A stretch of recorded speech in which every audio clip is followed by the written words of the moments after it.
ॐ सहना भवतु सहनौ भुनक्तु सह वीर्यं करवावहै तेजस्विनावधीतमस्तु मा विद्विषावहै।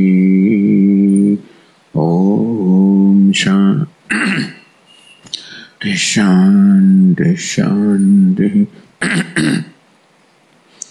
ॐ पूर्णमदः पूर्णमिदं पूर्णात् पूर्णमुदच्यते पूर्णस्य पूर्णमादाय पूर्णमेवावशिष्यते। ॐ शान्ति शान्ति शान्तिः। ॐ आप्यायन्तु ममाङ्गानि वाक्प्राणश्चक्षुश्रोत्रमथो बलमिन्द्रियाणि च सर्वाणि सर्वं ब्रह्मोपनिषदं माहं ब्रह्म निराकुर्याम् मा ब्रह्म निराकरोत्। अनिराकरणमस्त्वनिराकरणं मे अस्तु। तदात्मनि निरतेय उपनिषत्सु धर्मास्ते मयि सन्तु ते मयि सन्तु। ॐ शान्ति शान्ति शान्तिः।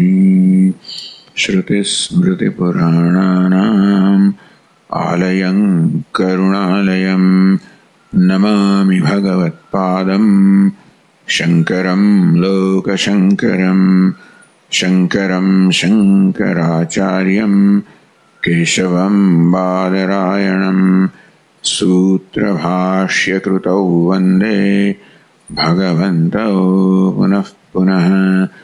ईश्वरो गुरुरात्मेति मूर्तिभेदविभागिने व्योमवद्व्याप्तदेहाय दक्षिणामूर्तये नमः।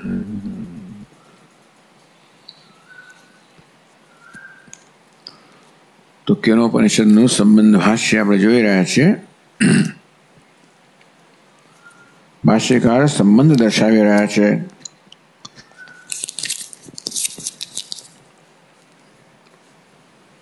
કારણ કે કેનોપનિષદ એ તર્વકાળ બ્રાહ્મણનો 9મો અધ્યાય છે। તેથી પહેલા 8 અધ્યાયમાં જે થઈ ગયું એની સંબંધ દર્શાવવો પડે।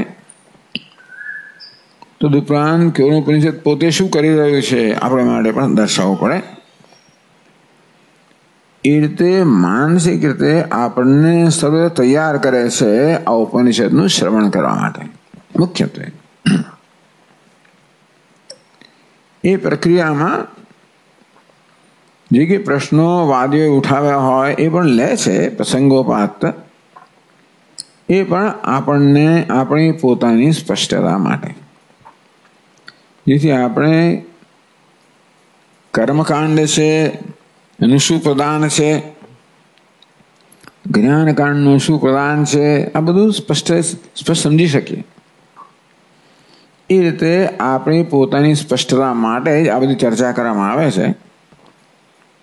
ભલે એમ લાગે કે ભાષ્યકાર મીમાંસકો સાથે પેલા સાથે ફલાણા સાથે વિવાદ કરી રહ્યા છે,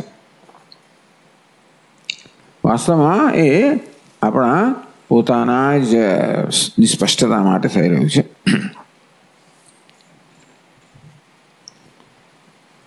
તો ભાષ્યકારે કહ્યું કર્મ વિશે ચ અનુક્તિ। આ બ્રહ્મ જ્ઞાન અનધિગતમ છે, અનગત્યત્વાત આત્મન યુક્તા તદ અધિગમાય તદ વિષયા જિજ્ઞાસા। અનધિગતત્વાત આત્મન, આત્મા અનધિગત છે, અધિગત નથી, જ્ઞાત નથી, આત્મા અજ્ઞાત છે। એટલે કે આત્માને આપણે અત્યારે જે જાણીએ છીએ એ અજ્ઞાન છે, એનો અર્થ એવો થયો। કારણ કે આત્મા તો જાણીલો છે। આમ આત્માનું વાસ્તવિક સ્વરૂપ અજ્ઞાત છે। યુક્ત તદ અધિગમાય માટે આત્માને અધિગમ માટે, આત્માના જ્ઞાન માટે તદ વિષય જિજ્ઞાસા યુક્તા, આત્મવિષય જિજ્ઞાસા ઉક્તા. આત્મ વિષયની જિજ્ઞાસા, આત્માને જાણવાની ઈચ્છા યોગ્ય નથી, કારણ કે આત્મા હજુ સુધી જણાયો નથી. તો કર્મ વિશે તો ભાઈ શા માટે અત્યારે રાહ જોઈ? કર્મકાંડના પ્રસંગમાં શા માટે આત્માનું પણ યથાર્થ જ્ઞાન ના આપવામાં આવ્યું? કર્મ વિશે અનુક્તિ, કર્મકાંડના પ્રસંગમાં અનુક્તિ, આત્માના વાસ્તવિક સ્વરૂપની ઉક્તિ એ કહેવામાં નહોતું આવ્યું. જાણી જો ને કહેવામાં નહોતું આવ્યું. કેમ? તદ વિરોધિત્વાત. કારણ કે આત્માનું વાસ્તવિક સ્વરૂપ છે એ કર્મનો જ વિરોધી છે. કર્મકાંડમાં જ્યારે વેદ મનુષ્યને કર્મ કરવાની વિધાન કરી રહ્યું છે, શું કરવું જોઈએ, શું ન કરવું જોઈએ, કેમ કરવું જોઈએ, કારણ કે ત્યારે માણસને કર્મની જરૂર છે. આધ્યાત્મિક ઉન્નતિના તબક્કામાં કર્મ દ્વારા જે પ્રદાન કરવાનું છે એ પહેલો તબક્કો છે. કર્મ તો ખરું, પણ મુખ્યત્વે કર્મ કરવા દ્વારા જે પ્રકારની ભાવના જાળવવાનો વેદ કહે છે, જેને આપણે નિત્ય નૈમિત્તિક કર્મ કહીએ. અંગ્રેજીમાં ઓબ્લિગેટરી ડ્યુટી કહેવામાં આવે. અર્થાત એક ઓબ્લિગેશનની ભાવના છે, આપણામાં એક ઋણિત્વની ભાવના છે, ઉપકૃતતાની ભાવના છે. ઉપકૃત છું એ પ્રકારની ભાવનાથી હું કર્મ કરું. એ ભાવના છે એ આપણી સ્વાર્થ ભાવનાને ધીમે ધીમે ક્ષીણ કરનારી છે. એને નિસ્વાર્થ ભાવના કહેવાય કે કર્મ મારા માટે નહીં, પરંતુ મારી ફરજ છે, મારો ઉપકાર થયો છે એ ઉપકારના બદલા રૂપે કરવામાં આવે છે. એમ કરીને હું કોઈ પર ઉપકાર કરતો નથી, હું મારા પોતાના પર જ ઉપકાર કરી રહ્યો છું. આ પ્રકારની મનોવૃત્તિ જાળવવા માટે વેદ આપણને કર્મનો ઉપદેશ કરે છે. સાથે સાથે વેદ જાણે છે કે માણસમાં ઘણી બધી ઈચ્છાઓ છે, અભિલાષાઓ છે.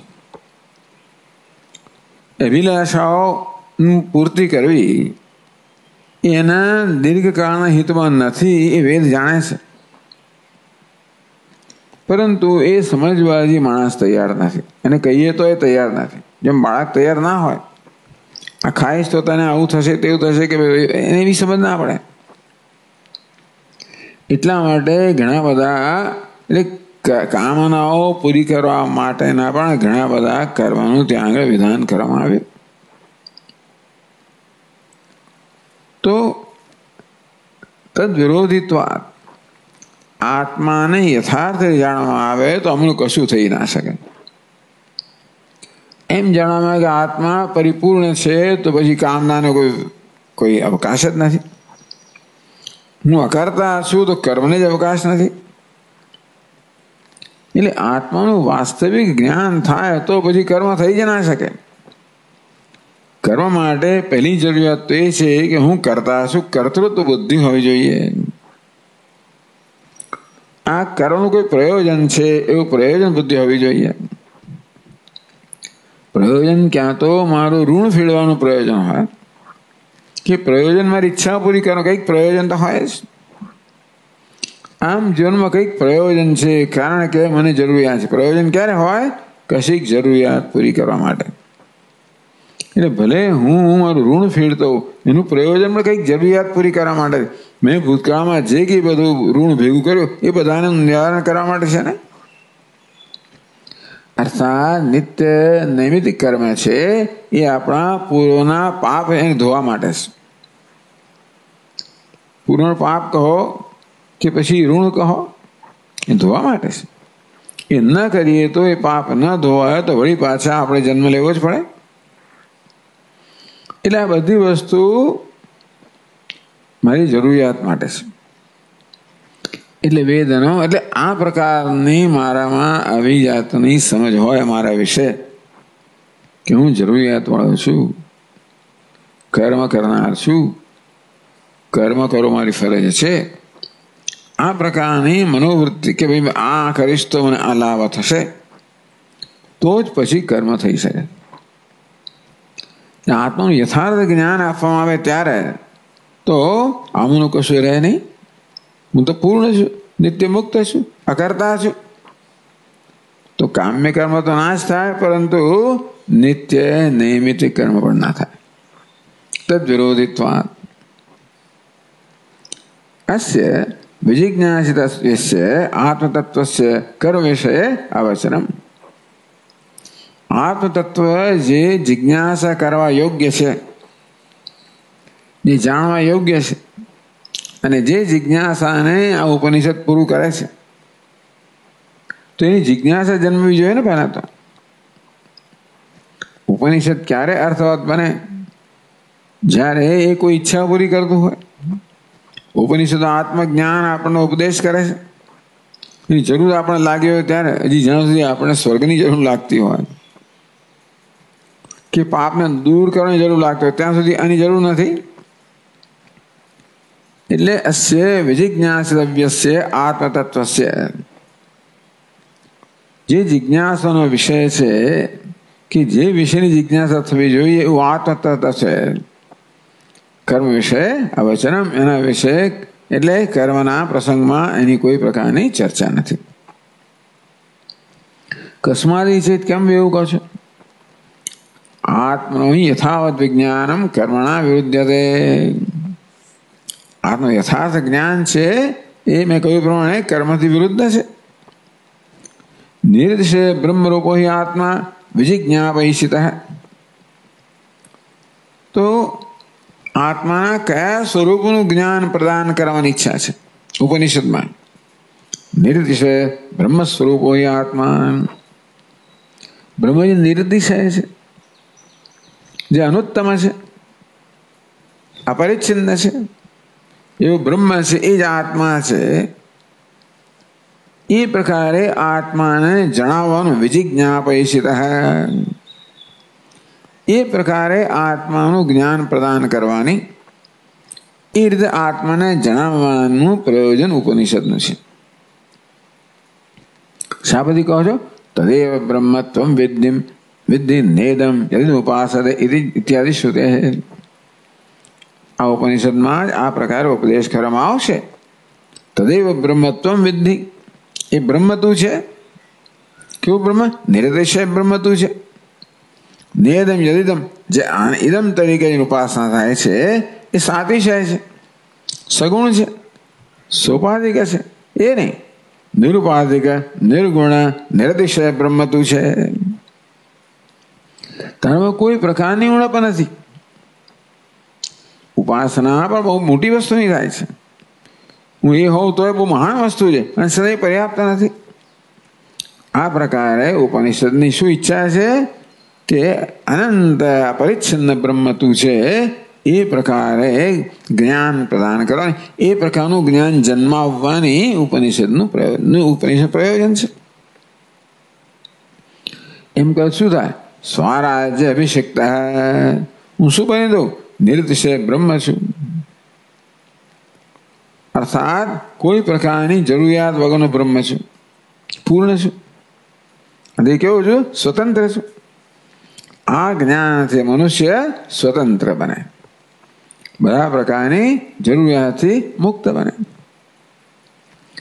એ ખરેખર તો આને ધ્યાનમાં રાખીને કરવામાં ઉપદેશ કરવામાં આવે છે. કારણ કે વાસ્તવમાં તું સર્વ જરૂરિયાતથી મુક્ત છે એવું તારું સ્વરૂપ છે.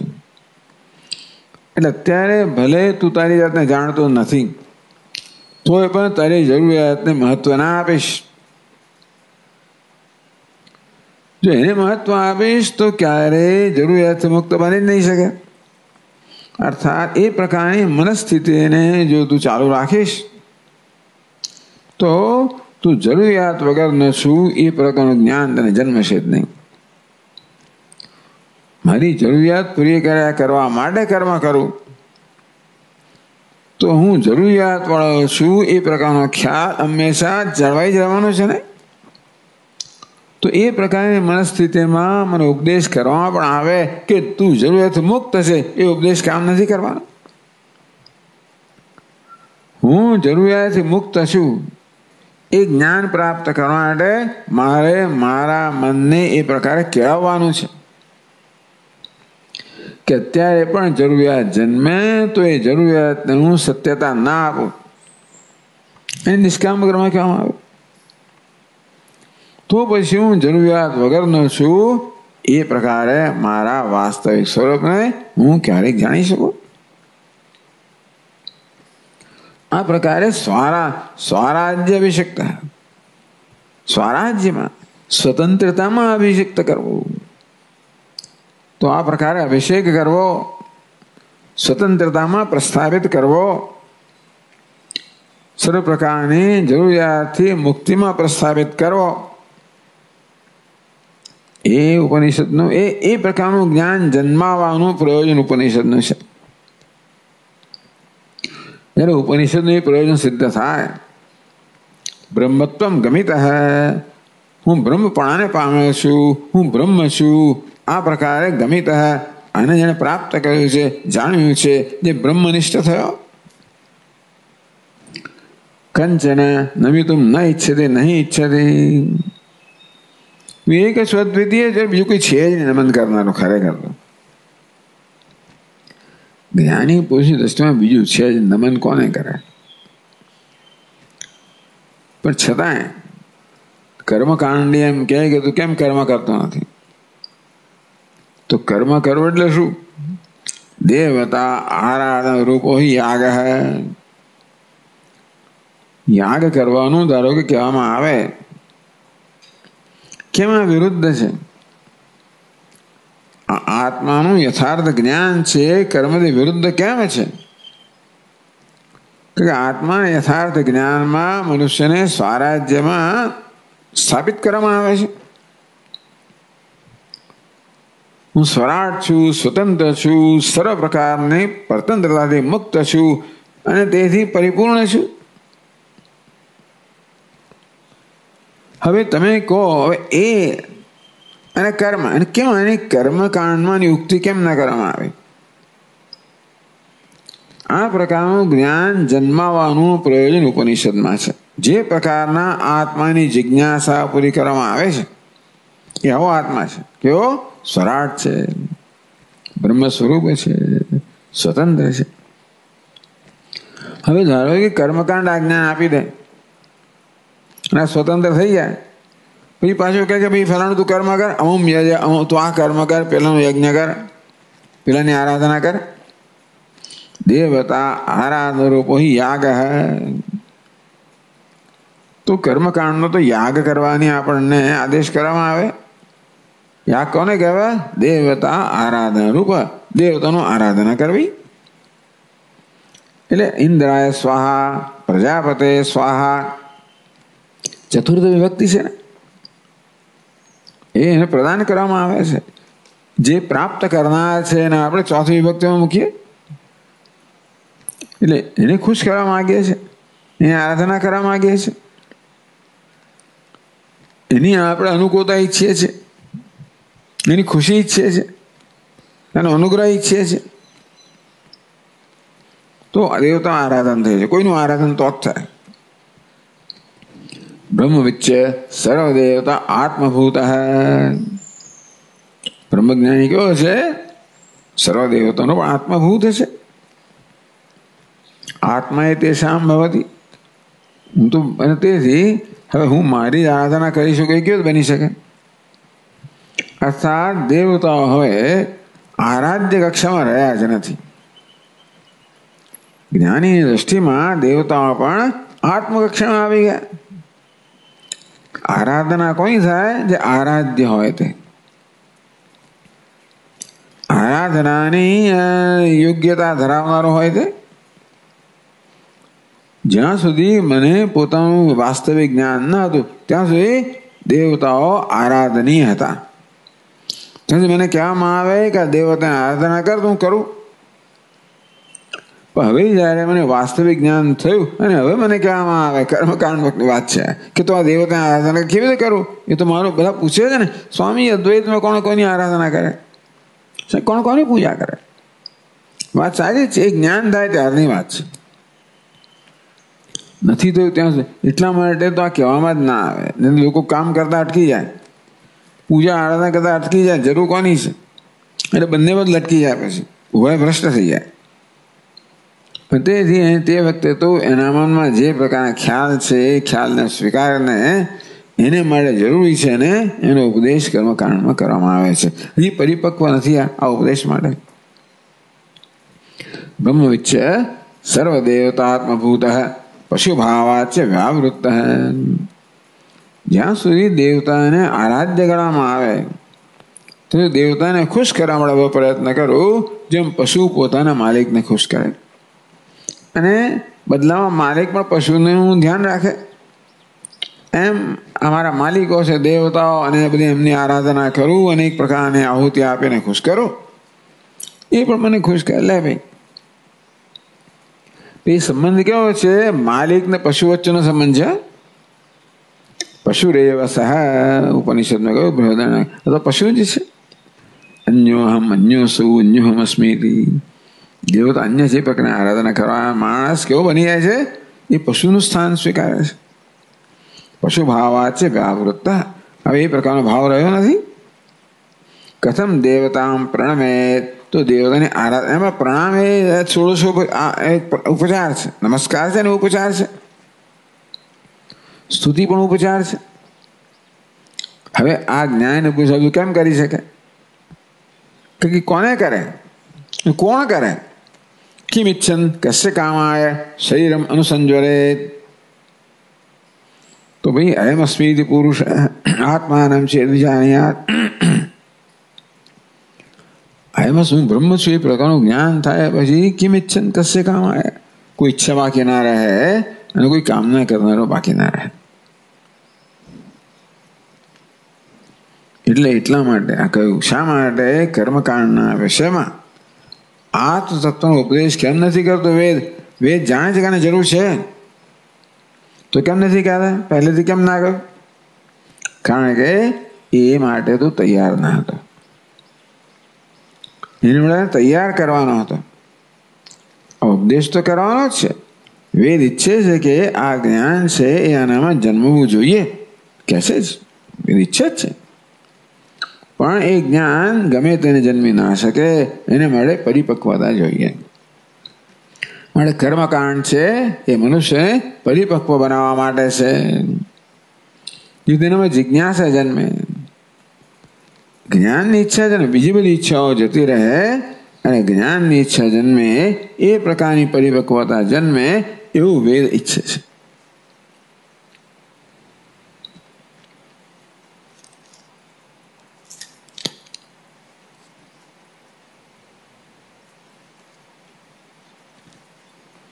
એટલે ભાષ્યકાર આગળ કહે છે, છેલ્લી પંક્તિ 5મા પાન પર છેક છેલ્લું વાક્ય. નહીં આત્માનમ અવાપ્તાર્થમ બ્રહ્મ મન્યમાનઃ પ્રવૃત્તિમ પ્રયોજનવતીમ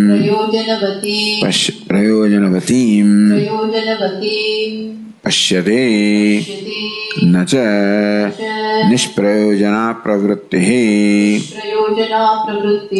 અતઃ વિરુધ્યતે એવ કર્મણા જ્ઞાનમ અતઃ કર્મ વિષયે અનુક્તિઃ. તો પોતે જે કહ્યું કર્મ વિષય અનુક્તિ, એ શું કહ્યું? સૂત્ર કહ્યું. તદ્વિરોધિત્વાત, કારણ કહ્યું. એ જ બધું આ બધામાં સમજાવ્યું. એ ચાલુ નહીં. આત્માનમ અવાપ્તાર્થમ બ્રહ્મ મન્યમાનઃ. બ્રહ્મ કેવું છે? અવાપ્તાર્થમ. અવાપ્તાહ અર્થાહ યેન તદ અવાપ્તાર્થમ. બ્રહ્મ કેવું છે? બધા અર્થ, બધા પ્રયોજન સિદ્ધ થઈ ગયા. આપ્તકામ છે બ્રહ્મ. કેવું? પૂર્ણ છે. પૂર્ણ અર્થ શું થયો? જ્યાં સર્વ કામનાઓ સિદ્ધ થઈ ગઈ છે. અવાપ્તાર્થમ બ્રહ્મ. બ્રહ્મ કેવું છે? અવાપ્તાર્થ છે. બધા અર્થ કહો, પુરુષાર્થ કહો, ત્યાં બધા પ્રાપ્ત થઈ ગયા, સિદ્ધ થઈ ગયા. ધર્મ, અર્થ, કામ, મોક્ષ જે કંઈ હોય, પુરુષાર્થ હોય, એ બધું જેમાં સિદ્ધ થઈ ગયું છે એવું બ્રહ્મ છે. એ બ્રહ્મને આત્મા મન્યમાન, એવું બ્રહ્મ હું છું. એ પ્રકારના બ્રહ્મને આત્મા તરીકે જાણનાર નહીં પ્રવૃત્તિમ પ્રયોજનવતીમ પશ્યતિ. આવો બ્રહ્મજ્ઞાનીને કોઈ પ્રવૃત્તિમાં કોઈ પ્રકારનું પ્રયોજન જણાતું નથી.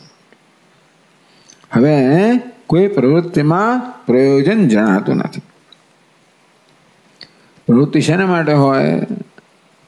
ક્યાંક તો જે નથી એ મેળવવા માટે હોય, કે છે જતું ના રહે માટે હોય.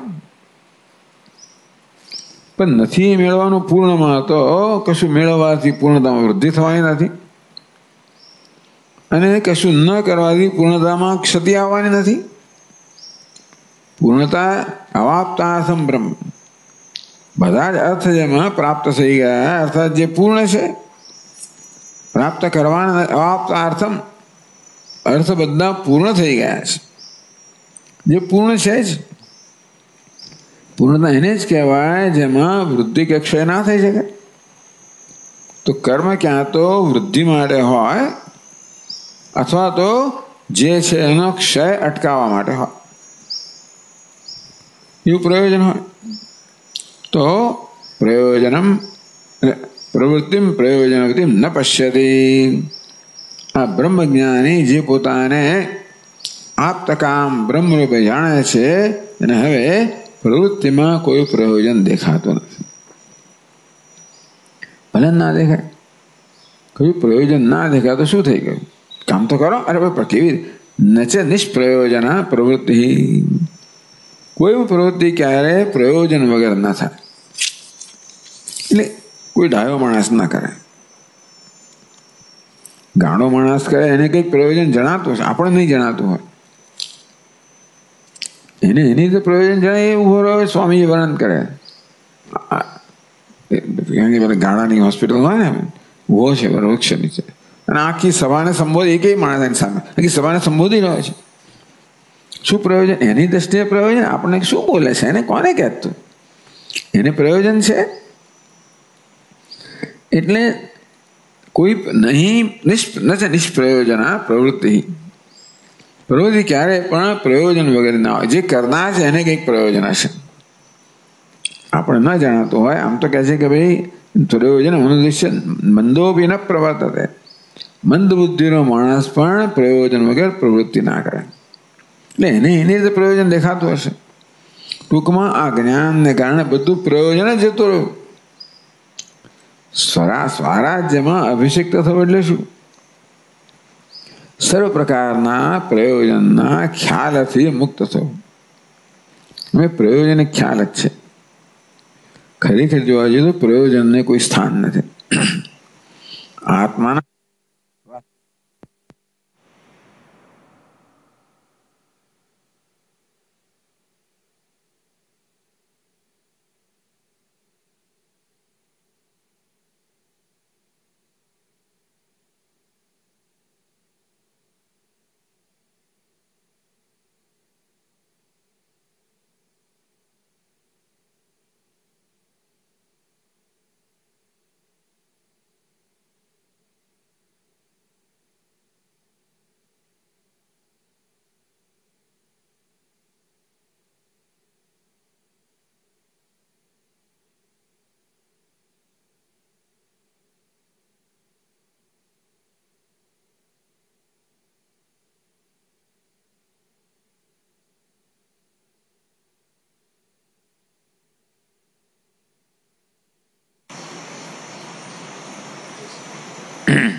ટૂંકમાં આ જ્ઞાન છે ને મનુષ્યને બધા પ્રકારના પ્રયોજનથી મુક્ત બનાવે છે.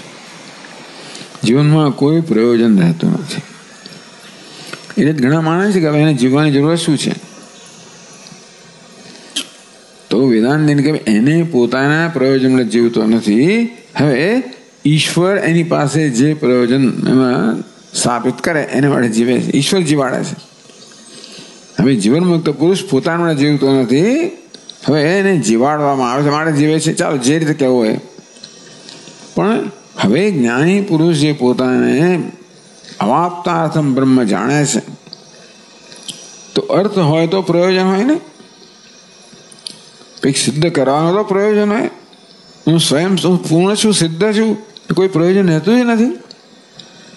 જો પ્રયોજન ના રહે તો કોઈ પ્રવૃત્તિ ના રહે. એટલે કે આ આત્માનું યથાર્થ જ્ઞાન, જ્યારે આત્માના સ્વરૂપનું યથાર્થ જ્ઞાન જન્મે ત્યારે મનુષ્ય બધા પ્રકારના પ્રયોજનથી મુક્ત થઈ જાય. નચે નિષ્પ્રયોજના પ્રવૃત્તિ, કોઈ પ્રવૃત્તિ પ્રયોજન વગર ના હોઈ શકે. અતઃ વિરુદ્ધતે એવ કર્મણા જ્ઞાન, તેથી આ જ્ઞાન છે એ કર્મનું વિરોધી છે.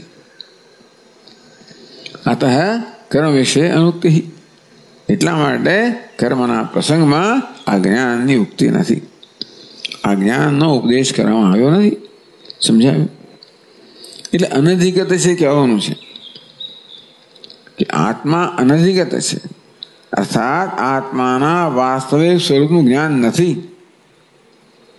કશાક પ્રકારનું જ્ઞાન છે, અહં રૂપે જ્ઞાન છે, અહંકાર કે કરતા ભોગતા રૂપે જ્ઞાન છે, દેહથી વ્યતિરિક્ત એવું કંઈક જ્ઞાન છે.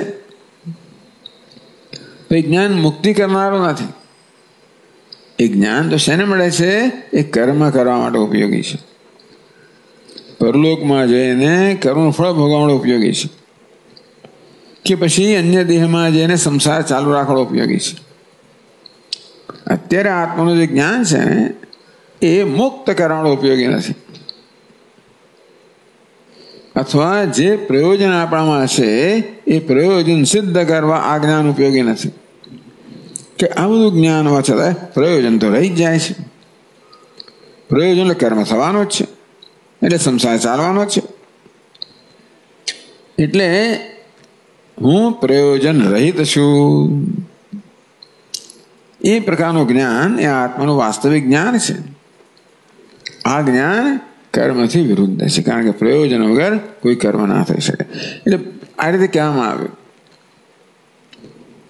આમ તો જુદી રીતે કહી શકો કે ભાઈ આત્મા અકર્તા છે અને માટે અકર્તા આત્માનું જ્ઞાન છે, માટે કર્મ ના થઈ શકે. હું અકર્તા છું, હું પૂર્ણ છું, મળે જ્ઞાન એટલે કર્મ ના થઈ શકે. આમ જ્ઞાની પુરુષ કર્મ ના કરે અને ભિન્ન ભિન્ન રીતે સમજાવવામાં આવે છે.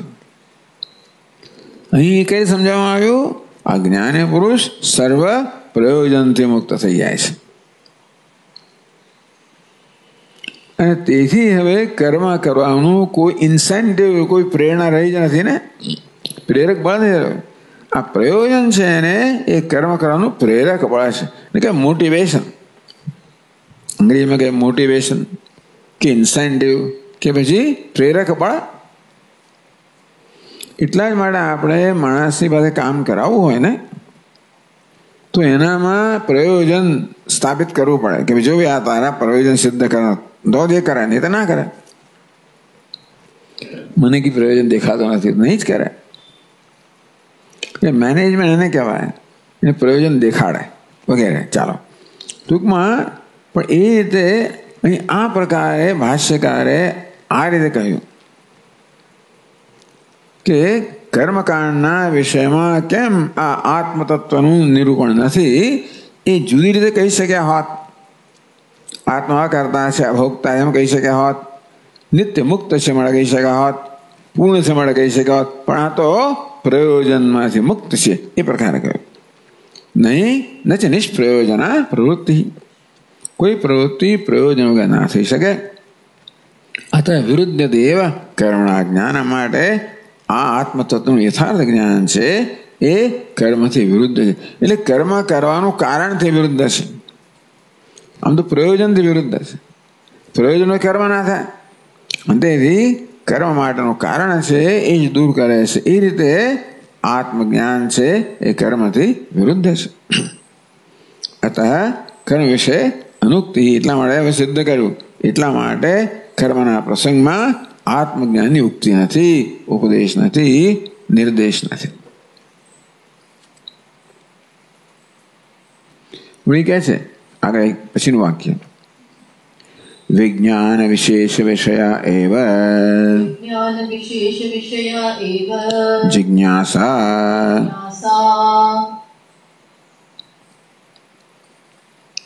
जिज्ञासा होय तो उपदेश थाय ने। एक तो ये छे के आ ज्ञान कर्मनु विरोधी छे माटे पण कर्मना प्रसंगमां उपदेश नथी। बीजो उपदेश क्यारे होय? जिज्ञासा होय त्यारे। ये जिज्ञासा जन्मे तो तमे उपदेश करो ने तो ज उपदेश नो अर्थ छे। विज्ञान विशेष विषय एव जिज्ञासा।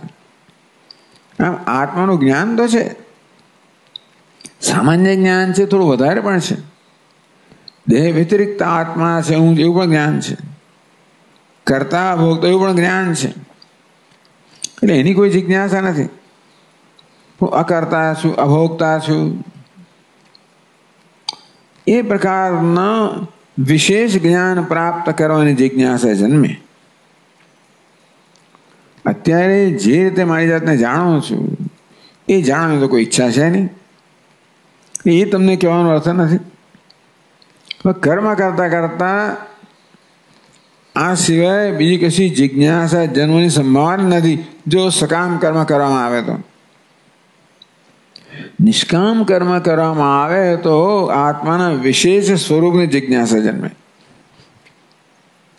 જિજ્ઞાસા હંમેશા વિશેષની જ હોય। સામાન્યતયા જેને જાણીએ છીએ એને વિશેષતયા જાણવાની ઈચ્છા થાય। ટિમ્બકટુ એવું સાંભળીએ આપણે।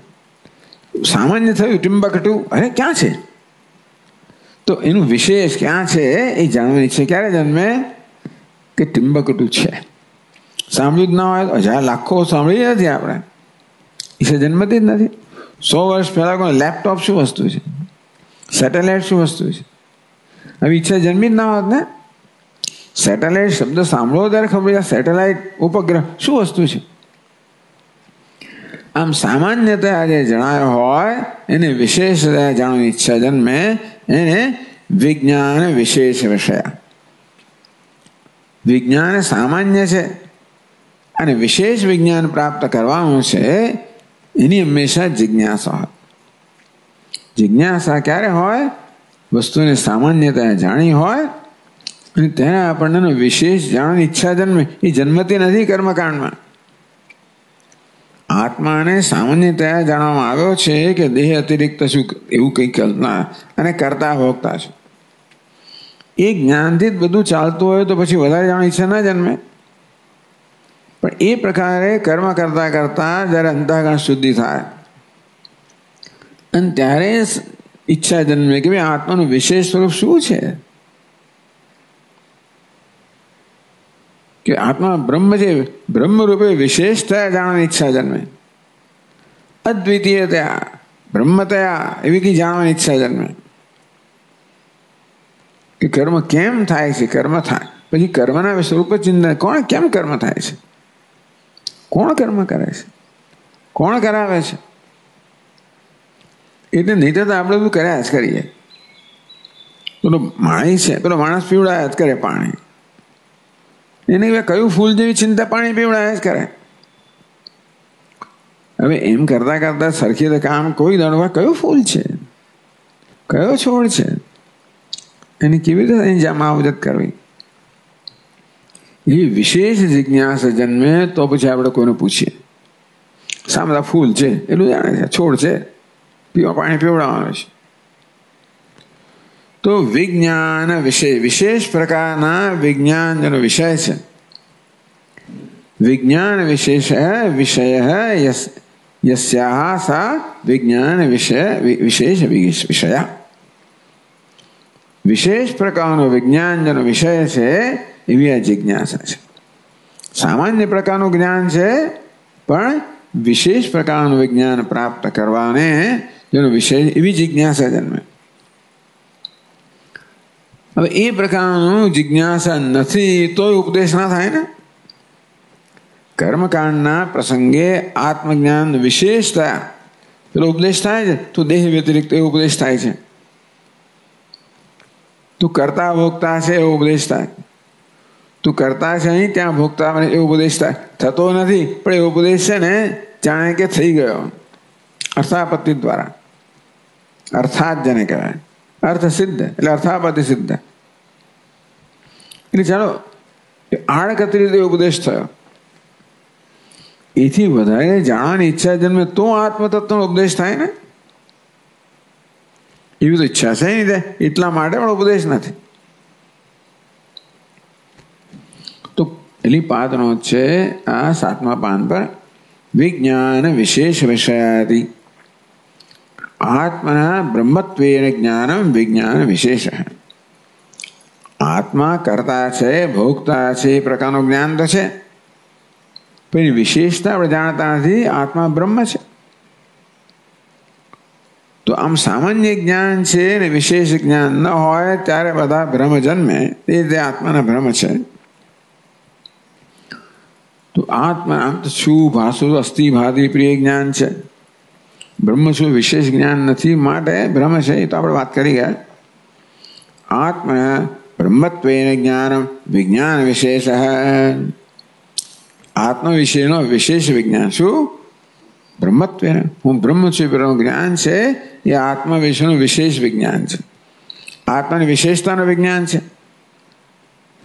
તદ વિષય જિજ્ઞાસા. આત્મા એટલે વિજ્ઞાન વિશેષ વિષય જિજ્ઞાસા સમજાવે છે. તદ વિષય જિજ્ઞાસા. આ આત્માનું જે વિશેષ વિજ્ઞાન જે બ્રહ્મરૂપે એ જાણવાની ઈચ્છા છે એને વિજ્ઞાન વિશેષ વિષય જિજ્ઞાસા કહી.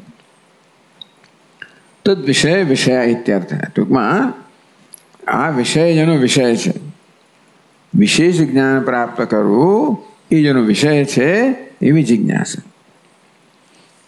એવી જિજ્ઞાસા હોય તો જ ઉપદેશ. એટલે ઉપદેશનું એક કારણ શું કહ્યું? ના, ઉપદેશનું એક કારણ શું કહ્યું? કે આત્માનું યથાર્થ સ્વરૂપ છે એ તો કર્મને પાયો તોડી નાખે છે, ઇમારત તોડી નાખે છે, પ્રયોજન નષ્ટ કરી નાખે છે. અને બીજું એ કે ઉપદેશ ક્યારે થાય? જિજ્ઞાસા હોય ત્યારે. એ જિજ્ઞાસા જન્મી નથી ને. એ તો કર્મ નિષ્કામ આવે, કર્મ કરતા કરતા અંતઃકરણ શુદ્ધ થાય ત્યારે જિજ્ઞાસા જન્મે, ત્યારે એનો ઉપદેશ કરવામાં આવે. એને માટે ઉપનિષદ છે. એ જિજ્ઞાસ પદમેવા લાક્ષ ઈપ્સાયામ ઇતિ ધ્યેયમ. અથવા તો જિજ્ઞાસા એટલે ઈચ્છા એમ ગણો. આ શું થયું કે તદ વિષય વિષય જિજ્ઞાસા અથવા તદ વિષય ઈચ્છા. જિજ્ઞાસા માત્ર ઈચ્છા કરી એને તો લાંબો ચોડો ના કરવો પડે. હવે આટલું આ એમણે પોતાના સૂત્રને સમજાવ્યું.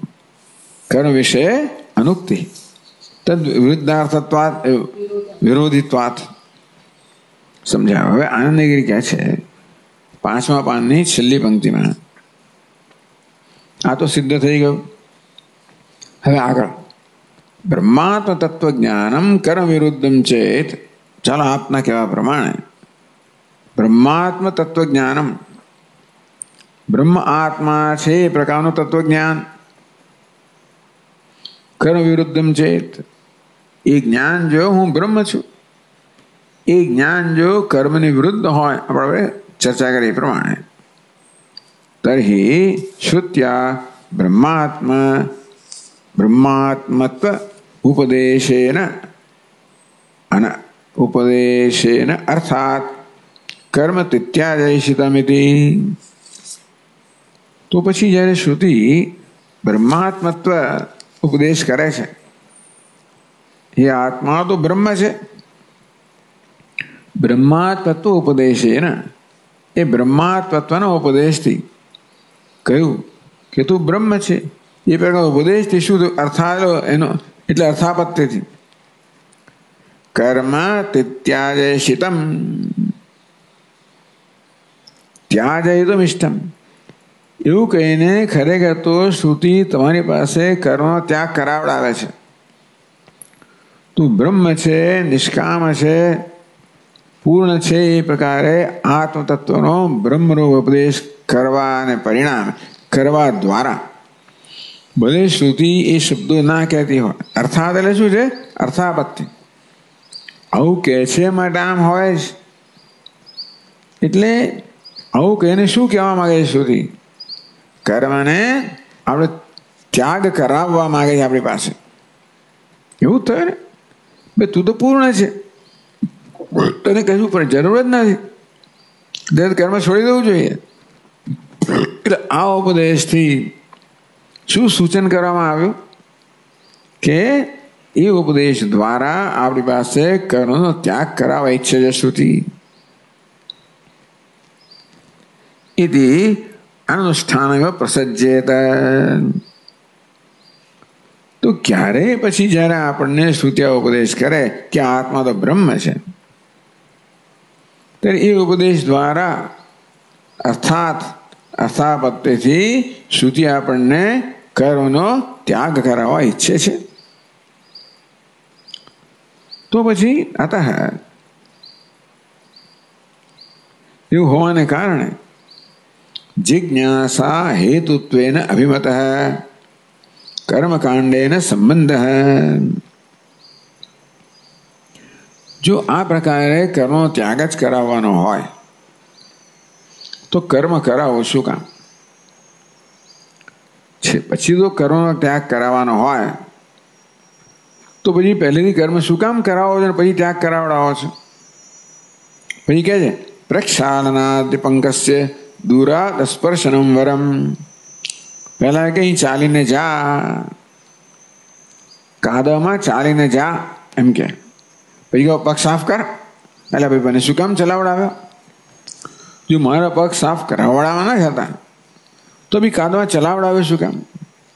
તે મારી પાસે કર્મનો ત્યાગ કરાવવાનો તો કર્મ કરાવ્યું શું કામ? એવું થાય ને.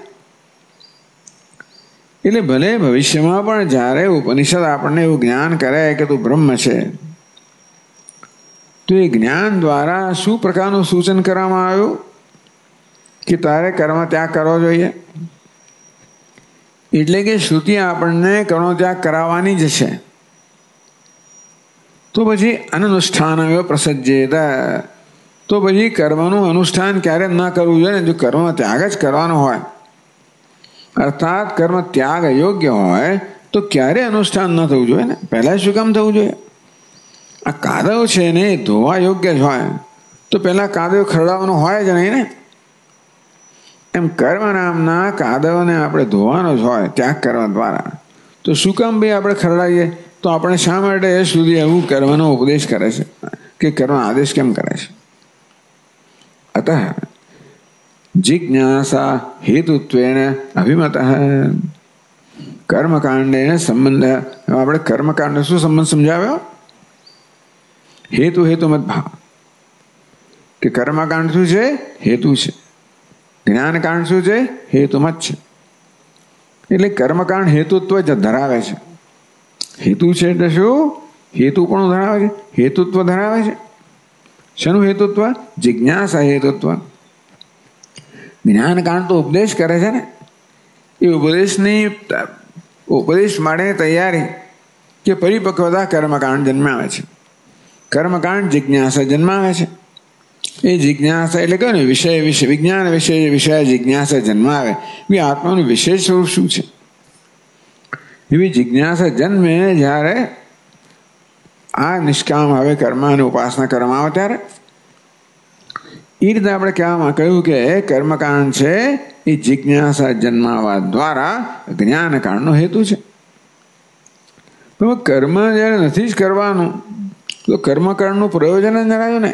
કર્મ ત્યાગ જ જ્યારે કરાવડા ઈચ્છે છે ઉપનિષદ, તો કર્મકાંડનું શું પ્રયોજન રહ્યું? તો કર્મ કરવાનો અર્થ શું રહ્યો? તો જિજ્ઞાસા જન્મે જ કેવી રીતે? તો કર્મકાંડ કેવી રીતે હેતુ બને? જિજ્ઞાસા હેતુત્વેન અભિમત કર્મકાંડને એ સંબંધ. આ શું છે? અભિમત સંબંધ. સંબંધ જે માનવામાં આવ્યો છે કયો? જિજ્ઞાસા હેતુત્વ અભિમત. જિજ્ઞાસાનો હેતુ હવારૂપી જે સંબંધ આપણે કોનો? કર્મકાંડેન સહ. આ જ્ઞાનકાંડનો કર્મકાંડ સાથે જિજ્ઞાસા ઉત્પન્ન કરવા રૂપી હેતુ ધરાવનાર છે કર્મકાંડ. એવો સંબંધ આપણે કયો? હેતુ હેતુમત અસંગત.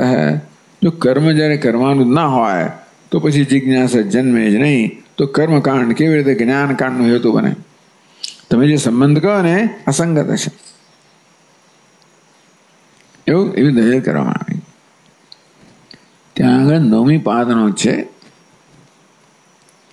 7મા પાન પર જિજ્ઞાસા હેતુત્વેન ઇતિ કર્મકાંડસ્ય જિજ્ઞાસા હેતુત્વ ઉપગમેન हेतु हेतुमद्भावाख्य कर्मकांडेन साकम अभिमतः संबंध न संगच्छेद इत्यर्थ वाक्य पूરું કર્યું.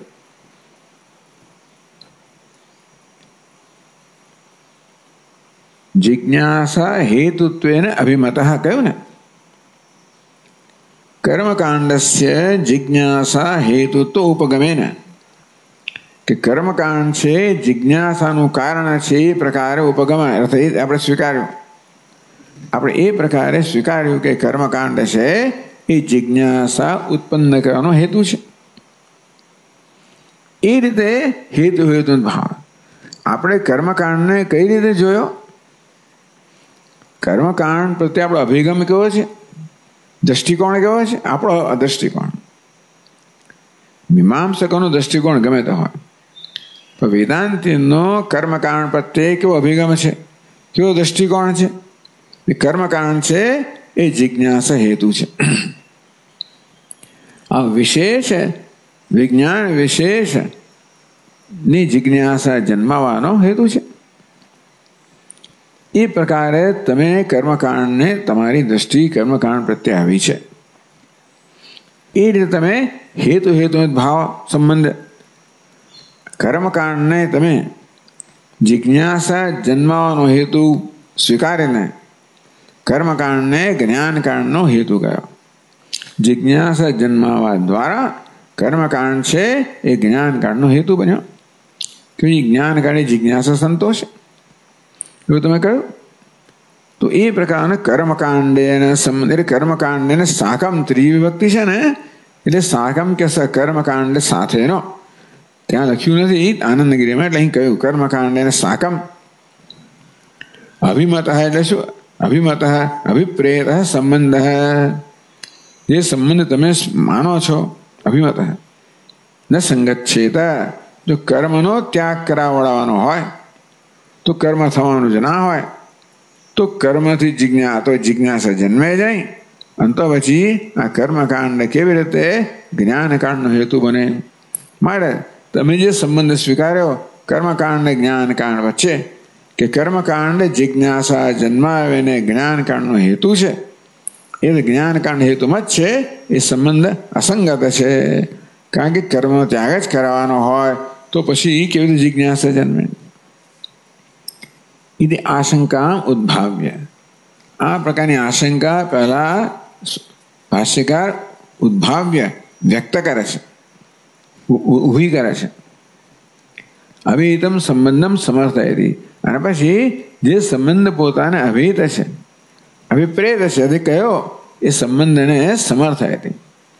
તો સંબંધ તો આપણે કહી દીધો કે જ્ઞાનકાંડ કર્મકાંડ છે એ જ્ઞાનકાંડનો હેતુ છે. એ હેતુ હેતુમાં સંબંધો કયો? અભિહિતમ સંબંધ. આ પ્રકારે જે સંબંધ કહેવામાં આવ્યો સમર્થયતિ એનું સમર્થન કરે છે. હવે કેવી સમર્થન કરે છે? શંકા ઉદ્ભાવ્ય. આ શંકાઓ ઊભી કરીને. કેવી શંકા? કર્મકાંડનો તો અર્થ રહેતો જ નથી. એ પ્રકારની શંકા ઊભી કરીને વળી હેતુ હેતુમત સંબંધ છે જે કહેવામાં આવ્યો એનું બધી સમર્થન કરે છે.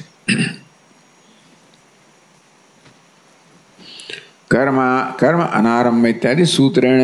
વળી પાછું સૂત્ર અને વ્યાખ્યા, સંગ્રહ અને વિવરણ. તો ભાષ્યકાર કહે છે 7મા પાન પર બીજી પંક્તિમાં कर्म अनारंभयति चेत्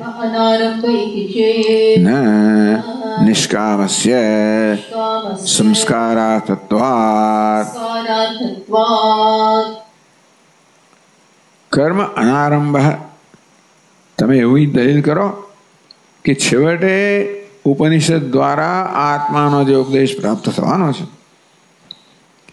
એ આત્મજ્ઞાનને કર્મશામાં, એમાં આત્મજ્ઞાનમાં કર્મયોગી સ્થાન જ નથી. તો હું એવું છું એવું જાણીએ તો ભાઈ કર્મનો આરંભ થાય જ નહીં ને. કર્મનો ત્યાગ કરવાનો છે તો ભાઈ કર્મના આરંભનો પ્રસંગ મળતો જ નથી ને, એવું કહેવામાં આવે છે. શું કહે છે કે ભાઈ છેવટે કર્મનો ત્યાગ કરવાનો જ છે, તો કર્મનો આરંભ જ શા માટે કરવો? એ રીતે કર્મ અનારંભ છે, કર્મનો ત્યાગ કરવાનો જ છે.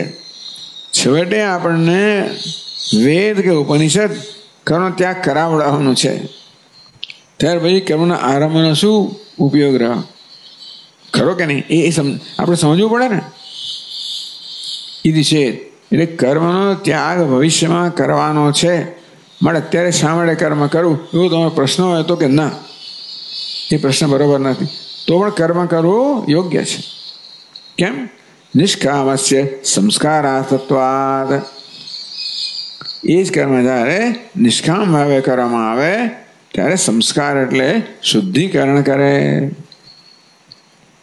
એટલે કર્મ છે ને એ શુદ્ધિકરણમાં કરે છે. કર્મ માત્ર પોતાનું ફળ આપે છે એટલું જ નહીં, પરંતુ નિષ્કામ ભાવે કરવામાં આવે તો સંસ્કાર એટલે કે શુદ્ધિકરણ કરે છે. એટલે કે ભલે ભવિષ્યમાં કર્મ છોડવાનું છે તો પણ વર્તમાનમાં કર્મ કરવાનું પ્રયોજન છે, કારણ કે એ જ કર્મ નિષ્કામ ભાવે કરવામાં આવે તો આપણી સંસ્કારનું અંતઃકરણ સુધીનું સાધન છે. આ સૂત્ર કહ્યું. સૂત્રમાં શંકાનો ઉદ્ભવ, પહેલા શંકા ઉદ્ભાવ્ય, પહેલા શંકા ઉત્પન્ન કરી. કઈ શંકા? કર્મ અનારંભ છે. પછી શું કર્યું? સમર્થન કર્યું. ના, નિષ્કામસ્ય સંસ્કારાર્થત્વા. શંકા ઉત્પન્ન કરી એના ઉત્તર દ્વારા આ હેતુ મતભાવ સંબંધ છે એનું સમર્થન કર્યું. આ સંક્ષેપમાં કહ્યું, તો એને વિસ્તારથી કહેશે.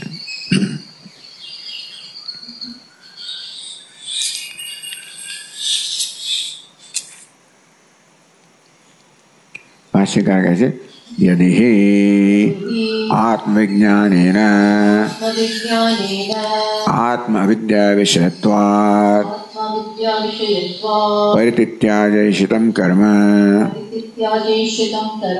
તતઃ પ્રક્ષાલનાद्धि પંકસ્ય દૂરાદસ્પર્શनं વરમ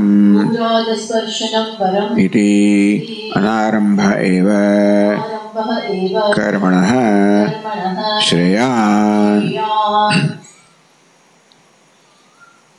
यदि આત્મવિજ્ઞાનેન આત્મનું જ્ઞાન થવાથી આત્મ અવિદ્યા વિષયત્વાत् કર્મ પરિત્યાજયિતમ. કર્મ છે તો આત્માના અજ્ઞાનને કારણે જન્મે છે. એટલે કર્મ કરવાની જરૂરિયાત કેમ જન્મે છે? આત્માના અજ્ઞાનને કારણે. અત્યારે આત્માને અધૂરો ઊણો માનવામાં આવે છે, જરૂરિયાતવાળો માનવામાં આવે છે, માટે એ જરૂરિયાત પૂરી કરવી એ પ્રયોજન છે. તો પ્રયોજન વસ્તુ છે એ આત્માના અજ્ઞાનથી જન્મી છે. કર્મ સમય જન્મે પ્રયોજનમાંથી જન્મે, પ્રયોજન ઉણપમાંથી જન્મે, અને આત્માનો ઉણપનો ખ્યાલ અજ્ઞાનમાંથી જન્મ્યો કે પૂર્ણ આત્મા વિશે ઊણો માનવું એ જ અજ્ઞાન છે. તો આત્મ અવિદ્યા વિષયત્વાत् એટલે કઈ પાંચનો 3 છે. પહેલી 5 તો જોઈ લીધી આપણે. બીજી સૂત્ર વ્યાકરો એટલે સૂત્રની વ્યાખ્યા કરે યદિ, તો થઈ ગયું. ત્રીજી 5નો અવિદ્યા વિષયત્વાદ એટલે તત્કાર્યત્વાદ. ટૂંકમાં કર્મ છે ને અવિદ્યાનું કાર્ય છે. અવિદ્યા શું કરે? પહેલા તો અનાત્મામાં આત્મબુદ્ધિ જન્માવે. આવરણ છે ને વિક્ષેપ જન્માવે. આવરણ એટલે આત્માના વાસ્તવિક સ્વરૂપ ન જાણવું, હું બ્રહ્મ છું એ ન જાણવું, વિશેષ જ્ઞાન ન હોવું. તો શું થાય? પછી એનાથી વિક્ષેપ જન્મે, અધ્યારોપ જન્મે, અનાત્માને આત્મા માનવામાં આવે. એટલે દેહને ઉપાધિને આત્મા માનવામાં આવે. ઉપાધિની બધી મર્યાદાઓ આત્માની મર્યાદા માનવામાં આવે. આત્માની મર્યાદા અલ્પ પરિચ્છિન્ન માનવામાં આવે અને સ્વીકારી ન શકાય. આત્માની પરિચ્છિન્નતા સ્વીકારી ન શક્ય. તેથી આત્માને તો આપણે અપરિચ્છિન્ન ઈચ્છીએ છીએ, મુક્ત જ ઈચ્છીએ છીએ. તેથી એને મુક્ત કરવાની ઈચ્છા જન્મે છે. એ ઈચ્છા અજ્ઞાનમાંથી જન્મી ને, બ્રહ્મમાંથી જન્મી, અને ઈચ્છામાંથી કર્મ જન્મે. એટલે કર્મ કેવું છે? તત્કાર્ય, આ અજ્ઞાનનું કાર્ય છે. અજ્ઞાન આવરણ, બધું વિક્ષેપ, એમાંથી દેહાત બુદ્ધિ, એમાંથી પરિચ્છિન્નતા, એમાંથી ઈચ્છા, શેની પરિચ્છિન્ન મુક્ત થવાની, એમાંથી કર્મ. આ પ્રકારે અવિદ્યા કામ કર્મ ઉપર આવું બધું અંદર આવી જાય. અવિદ્યા કામ કર્મ એવું કહેવામાં આવે છે. અવિદ્યામાંથી કામના જન્મે, કામનામાંથી કર્મ જન્મે. પણ કેમ કામના જન્મે? અવિદ્યામાંથી વિક્ષેપ જન્મે. એને કારણે ઉપાધિમાં આત્મબુદ્ધિ જન્મે. એને કારણે ઉપાધિના ધર્મનો આત્મા પર અધ્યારોપ થાય. એને કારણે આત્માને મર્ત્ય માનવામાં આવે, દુઃખી માનવામાં આવે, પરિચ્છિન્ન માનવામાં આવે, જે સ્વીકારી ન શકે. અને માટે મૃત્યુમાંથી, પરિચ્છિન્નતામાંથી, દુઃખમાંથી મુક્ત થઈને છે સ્વાભાવિક જ હોય. કારણ કે આત્માની વિરુદ્ધ છે. આત્મા સચ્ચિદાનંદ છે, નિત્ય છે, એને મર્ત્ય માનવામાં આવે, આનંદ સ્વરૂપ છે દુઃખી માનવામાં આવે, જ્ઞાન સ્વરૂપ છે અજ્ઞાની માનવામાં આવે, પૂર્ણ છે ને પરિચ્છિન્ન માનવામાં આવે. તો સ્વાભાવિક છે કે સ્વીકારાય જ નહીં. આત્માનો જ સ્વીકાર થાય. એટલે પોતાનો સ્વીકાર તો બહુ જરૂરી છે. મુખ્ય ઈચ્છા શું છે? પોતાનો સ્વીકાર થાય, પોતાને પોતાની સંઘર્ષ દૂર થાય, પોતે પોતે સંતુષ્ટ થાય, તો શાંતિ મળે. શાંતિ એટલે શું ભાઈ? આત્માનો સ્વીકાર. અશાંતિ કેમ છે? હું મારી સાથે યુદ્ધ કરી રહ્યો છું. એ યુદ્ધ બહાર પછી બહાર પડે. બધા બહારના યુદ્ધો કેમ છે? અંદર પોતાની સાથે યુદ્ધ ચાલી રહ્યું છે એને કારણે. તો એટલે આ બધું અંદર આવી ગયું. પણ છેવટે આ રીતે કર્મ જે છે, સકામ કર્મ છે ને, એ આત્માના અજ્ઞાનનું પરિણામ છે. એટલે કહ્યું કે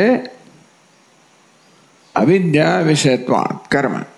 આ કર્મ અવિદ્યાનું પરિણામ હોવાને કારણે આત્મવિજ્ઞાન, આત્માનું જ્ઞાન જન્મે. કીધું બ્રહ્મ છે, પરિપૂર્ણ છે, અપરિચ્છિન્ન છે, આનંદ સ્વરૂપ છે. તો આનંદ સ્વરૂપ છે, દુઃખનું કોઈ સ્થાન ન રહે. અપરિચ્છિન્ન છે, અપૂર્ણતાને સ્થાન ન રહે. જ્ઞાન સ્વરૂપ છે, અજ્ઞાનને સ્થાન ન રહે. અર્થાત પોતાના વિશે જે બધા ભ્રમ સેવામાં આવતા હતા એ બધા ભ્રમ દૂર થઈ જાય આત્માના વાસ્તવિક જ્ઞાનથી. એ ભ્રમ જ વાસ્તવમાં કર્મ માટેનું કારણ હતા. કર્મનું કારણ શું હતું? આત્મા વિશેના ભ્રમ. એ દૂર થઈ જાય તો કર્મનું કારણ ના રહે. તો એ કર્મ આપોઆપ જ ત્યાગી જાય. ટૂંકમાં પરિત્યાજય શિતમ કર્મ. તો જેને આત્માના વાસ્તવિક સ્વરૂપનું જ્ઞાન થાય એને હવે કર્મનું કોઈ પ્રયોજન રહેતું જ નથી. અને માટે કર્મ ત્યાગ થઈ જ ગયો. એ ન કરતા થઈ ગયો. આ અકર્તા આત્મા કર્મણી અકર્મ યશ પશ્ય. જે આત્મા ન કરતા જાણે છે તો કર્મ કરતો જ નથી. એ તો કર્મ ત્યાગ થઈ ગયો.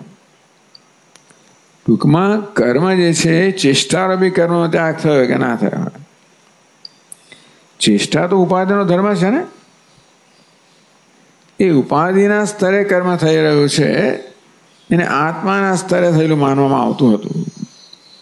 હવે એ નથી રહ્યું એટલે કર્મ કરતો જ નથી. કુરુન્ન બી ના કરોતી. ભલે બીજાની દ્રષ્ટિએ કર્મ કરતો, પોતે કરતો જ નથી. એટલે જ્ઞાન માત્રથી જ કર્મ ત્યાગ થઈ ગયો. કર્મ જે અજ્ઞાનની ઉપજ હતી એ અજ્ઞાન એટલે કે ભ્રમ, એ આત્માના વાસ્તવિક જ્ઞાન દૂર થયા એટલે કર્મ દૂર જ થઈ ગયો. કર્મ એ ભ્રમ, હું કર્મ કરું એ જ ભ્રમ હતો.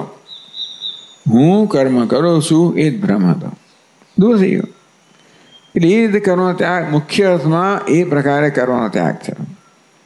પછી કર્મ સંન્યાસ લે ને છોડે ને એ બધું બરાબર છે. એ ન કરે તો પણ કર્મનો ત્યાગ થઈ જ ગયો છે.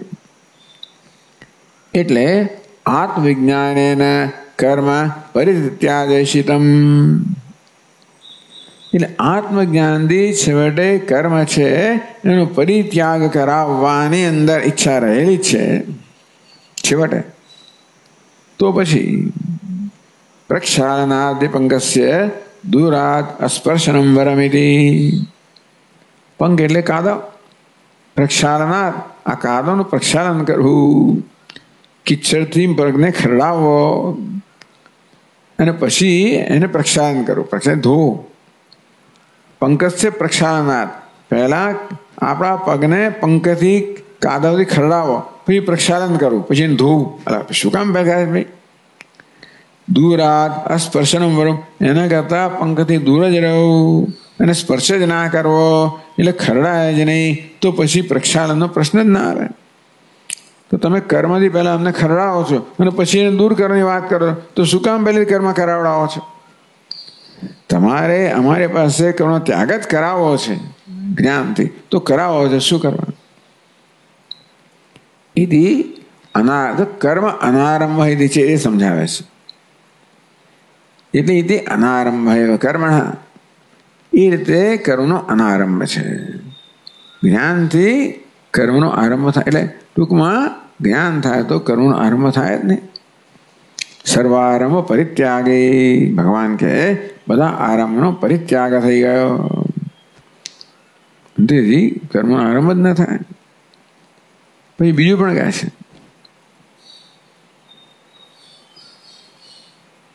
શ્રેયાન, વાંચ્યું આપણે? હા, પછી કહે છે અલ્પફલત્વાत् આયાસ બહુલત્વાत् તત્વજ્ઞાનાદેવ ચ શ્રેયઃ પ્રાપ્તેઃ ઇતિ ચેત.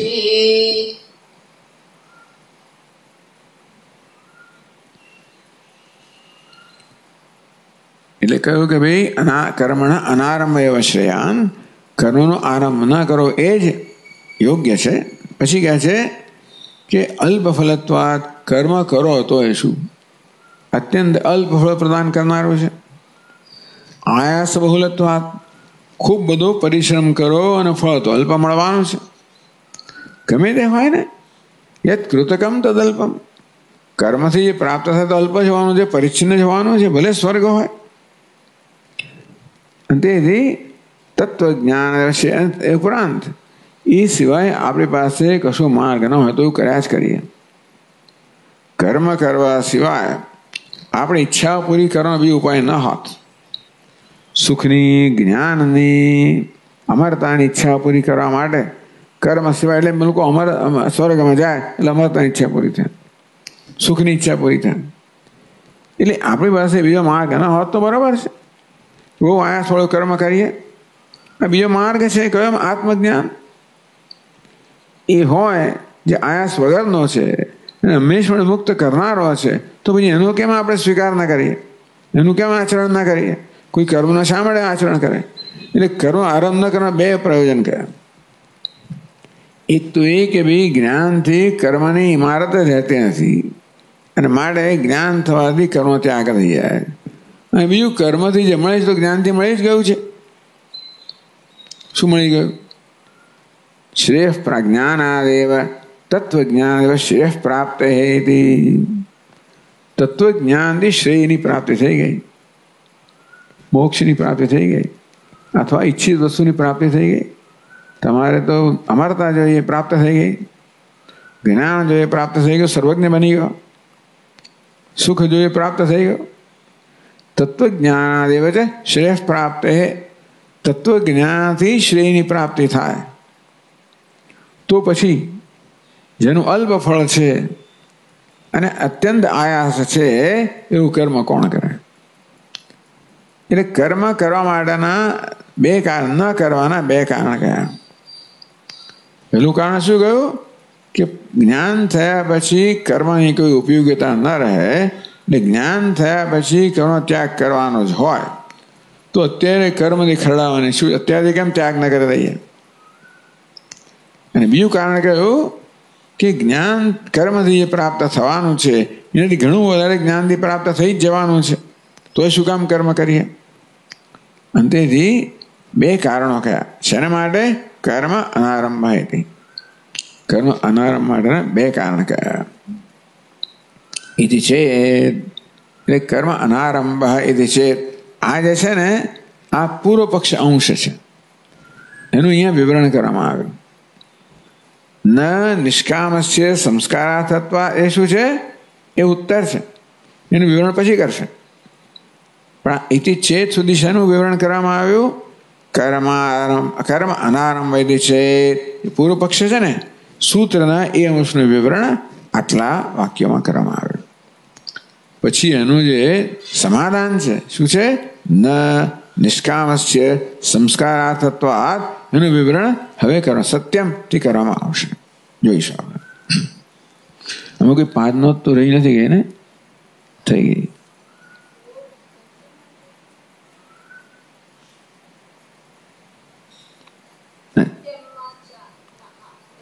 એ તો હજી એમાં આવશે. બરાબર. હા. ઓમ પૂર્ણમદઃ પૂર્ણમિદં પૂર્ણાત પૂર્ણમુદચ્યતે પૂર્ણસ્ય પૂર્ણમાદાય પૂર્ણમેવાવશિષ્યતે. ઓમ શાંતિ શાંતિ શાંતિ.